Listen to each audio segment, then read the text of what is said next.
মেরাজ কত সালে হয়েছিল এবং কত তারিখে কোন দিনে মেরাজ হয়েছিল, এই ব্যাপারে উলামায়ে কেরামের অনেক দ্বিমত আছে।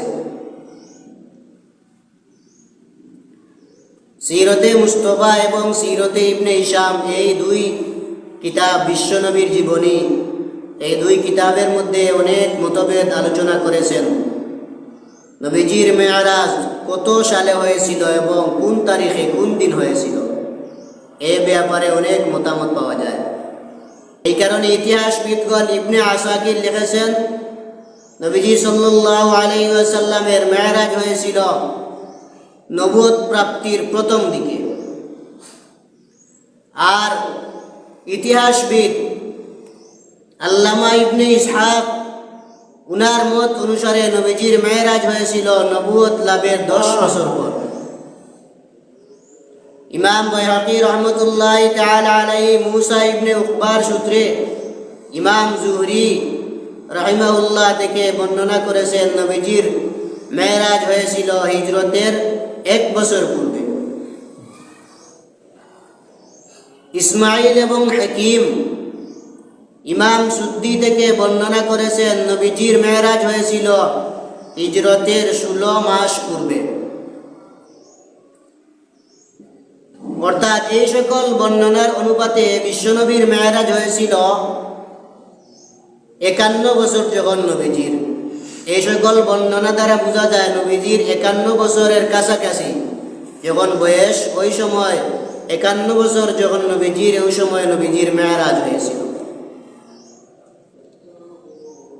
এই মেরাজটা কোন মাসে হয়েছিল?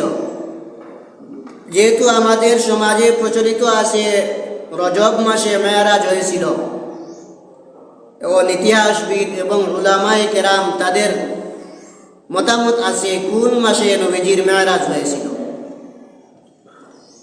ইমাম সুদ্দি রহমতুল্লাহি তাআলা আলাইহি বর্ণনা অনুসারে নবীজির মেরাজ হয়েছিল জিলকদ মাসে। উরওয়া এবং ইমাম জুহরি রাহিমাহুল্লাহ, এই দুইজনের বর্ণনা অনুসারে নবীজির মেরাজ হয়েছিল রবিউল আউয়াল মাসে।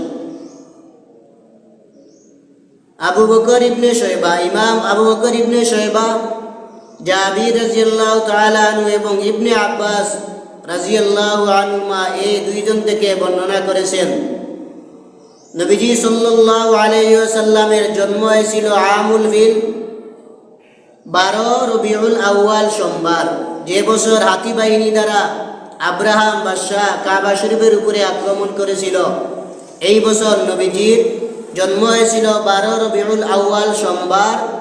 নবীজি সাল্লাল্লাহু আলাইহি ওয়াসাল্লাম নবুয়ত লাভ করেছেন 12 রবিউল আউয়াল সোমবার। নবীজি সাল্লাল্লাহু আলাইহি ওয়াসাল্লাম মেরাজে গিয়েছেন 12 রবিউল আউয়াল সোমবার, এবং নবীজি সাল্লাল্লাহু আলাইহি ওয়াসাল্লাম হিজরত করেছেন 12 রবিউল আউয়াল সোমবার। তাহলে এই সকল বর্ণনা দ্বারা বোঝা যায়, কেউ বলেছেন জিলকদ মাসে, কেউ বলেছেন রবিউল আউয়াল মাসে, আবার কেউ কেউ বলেছেন নবীজির মেরাজ হয়েছিল রজব মাসের প্রথম জুমার রাতে, যেই রাত্রকে বলা হয় লাইলাতুর রাগাইব। এই রাত্রে বিশেষ নামাজ পড়া প্রসঙ্গে অনেক ফজিলতের বর্ণনা, রেওয়াজ, প্রচলন, নিয়ম আছে, যা একেবারে সহি সনদে বর্ণিত নয়। সহি সনদ দ্বারা এটার কোনো গ্রহণযোগ্য প্রমাণ নাই। এখন কেউ কেউ বলেছেন নবীজির মেরাজ হয়েছিল রজব মাসের 27 তারিখ। নবীজির মেরাজ হয়েছিল, কেউ কেউ বলেছেন রজব মাসের 27 তারিখ নবীজির মেরাজ হয়েছিল। হাফিজ আব্দুল গনি বিন সারুর মুকাদ্দিসি, উনি তার সিরাত গ্রন্থের মধ্যে আলোচনা করেছেন যে রজব মাসের 27 তারিখে মেরাজ হয়েছিল। তিনি যে হাদিসগুলো বর্ণনা করেছেন, এই হাদিসটি বিশুদ্ধ সনদে বর্ণিত নয়, বিশুদ্ধ সনদে বর্ণিত নয়, অথচ আমরা এই হাদিসটি রজব মাসের ফজিলত প্রসঙ্গে আলোচনা করি। কিন্তু কোন মাসে নবীজি সাল্লাল্লাহু আলাইহি ওয়াসাল্লামের মেরাজ হয়েছিল, এই সঠিক তথ্য একমাত্র আল্লাহ রাব্বুল আলামিন জানে। আল্লাহু আ'লামু বিস-সাওয়াব। আল্লাহু আ'লামু বিস-সাওয়াব। সঠিক খবরটি একমাত্র আল্লাহ রাব্বুল আলামিন জানেন নবীজির কোন দিন মেরাজ হয়েছিল। তবে রাসূল সাল্লাল্লাহু আলাইহি ওয়াসাল্লামকে আল্লাহ মক্কা থেকে বাইতুল মুকদ্দাস পর্যন্ত নবীজিকে ইসরা সফর করিয়েছিলেন। আবার বাইতুল মুকদ্দাস থেকে নিয়ে উর্দু আকাশ পর্যন্ত নবীজিকে আল্লাহ রাব্বুল আলামিন উর্দু আকাশ পর্যন্ত নবীজিকে সফর করেছিলেন। 2 নম্বরটার নাম হইল মেরাজ, আর প্রথমটার নাম হইল ইসরা সফর। মক্কা থেকে বাইতুল মুকদ্দাস পর্যন্ত এগুলো হইল সফর, আর বাইতুল মুকদ্দাস থেকে নিয়ে উর্দু আকাশ পর্যন্ত গমন করার নাম হইল মেরাজ।